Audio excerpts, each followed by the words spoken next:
Assalamualaikum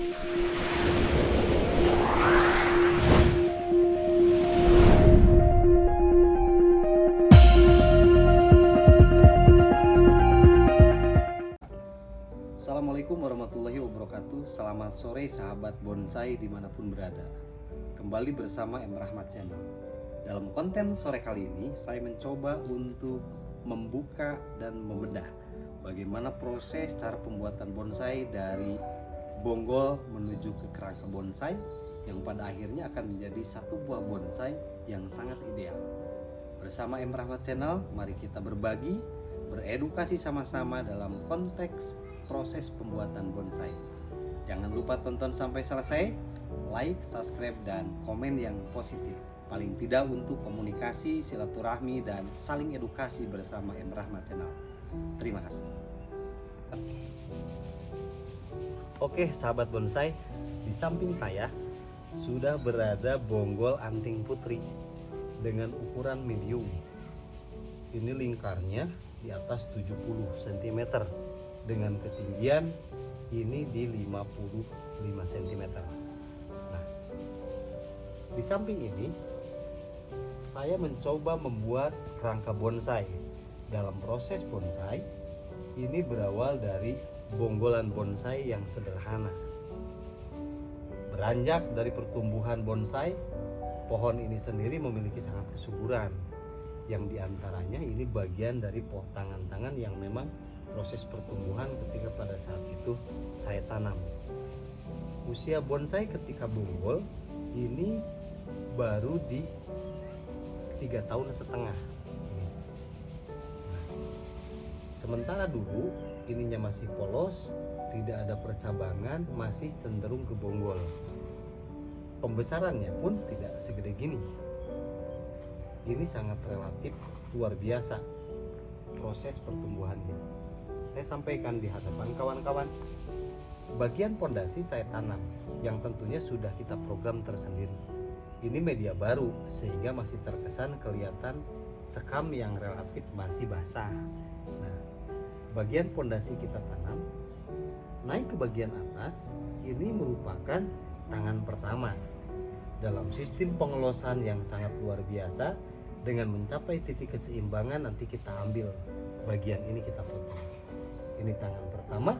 Selanjutnya ini kita buat untuk aksen. Idealnya di sini ada satu tangan yang memang untuk aksen tapi sedikit. Nah, kawan-kawan bisa tempel nanti sistemnya di bagian ini. Nah, sehingga tidak terlalu jomblang. Tangan pertama langsung ke aksennya di sini, misalkan kalau ada kekosongan. Tapi lihat di perkembangan. 1, 2. Nah, ini tangan pun sama. Ini ngelos semuanya kawan-kawan. Sehingga dalam proses pertumbuhannya seiring waktu, ketika tangan ini besar, ini sudah pasti ukurannya bengkak besar. Yang paling penting kawan-kawan bisa menyesuaikan bagaimana keseimbangan tangan pertama, tangan kedua, tangan ketiga, bagian mahkota dengan pondasi. Dengan alur yang sangat formal, tidak cenderung lebih ke gaya-gaya yang sifatnya ekstrim. Ini cenderung memudahkan kita untuk memproses. Bagian ini tangan pertama yang tentunya pondasi yang ini harus jauh lebih besar. Ini kalau kita gali, pondasinya besar sekali kawan. Ini subur sekali. Nah, bagian karakter, ini pohonnya tunggal. Ini pohon tunggal, tapi ada beberapa bagian yang sifatnya seperti ada tempelan, tapi bukan tempelan, ini tunggal asli kawan. Di sini lah. Nah, bagian atas ini kita buat untuk topping supaya tidak terkesan adanya alur yang polos, tapi di sini ada topping, nanti kita pecah. Yang penting alur ini merupakan alur yang kita buat seperti layaknya alur pohon yang tidak terhalang oleh tangan ataupun ranting yang nantinya. Bagian belakang pun bisa dilihat dari bagian atas kawan-kawan, sehingga dapat terlihat posisinya. ini ada beberapa bagian yang sifatnya nanti sisi pengisinya di sini. Nah, ini sudah lengkap, percabangannya sudah lengkap, tangan-tangannya tinggal proses pengelosan. Proses pengelosan diambil sehingga dalam proses penyesuaian besaran baru kita cutting. Setelah itu kita pecah pertumbuhan, kita cutting lagi. Sistemnya loss cutting. Itu akan membuat pohon jauh lebih ideal ketimbang kita pakai kawat di putar-putar di liuk ataupun dan lain sebagainya. Tapi sistem cutting loss itu jauh lebih elegan dan hasilnya jauh lebih maksimal. Nah, ini merupakan bagian dari bonggol kawan. Sampai ada beberapa tangan yang nantinya tangan ini kita potong setelah kesesuaian, barulah kita ngerangka. Bagian selanjutnya tinggal nantinya untuk keperantingan. Nah, dalam konten yang ini kita bahas dari sifatnya bonggol sampai ke pembuatan tangan-tangan yang ada di sini. Dalam proses pertumbuhannya tentunya harus memiliki media yang sangat subur. Pohon layaknya manusia, karena ini merupakan satu makhluk hidup yang tentunya memiliki kesamaan butuh makan dan minum.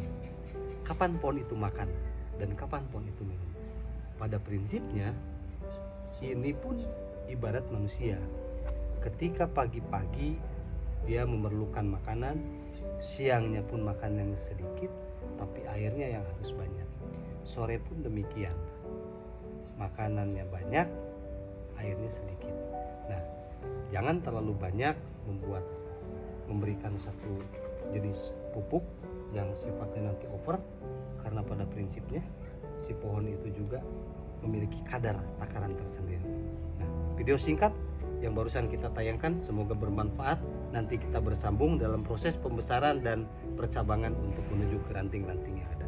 Demikian yang dapat disampaikan. Tetap semangat, tetap satu karya dalam satu karya nyata, tetap bahagia dalam salam satu hobi. Assalamualaikum warahmatullahi wabarakatuh.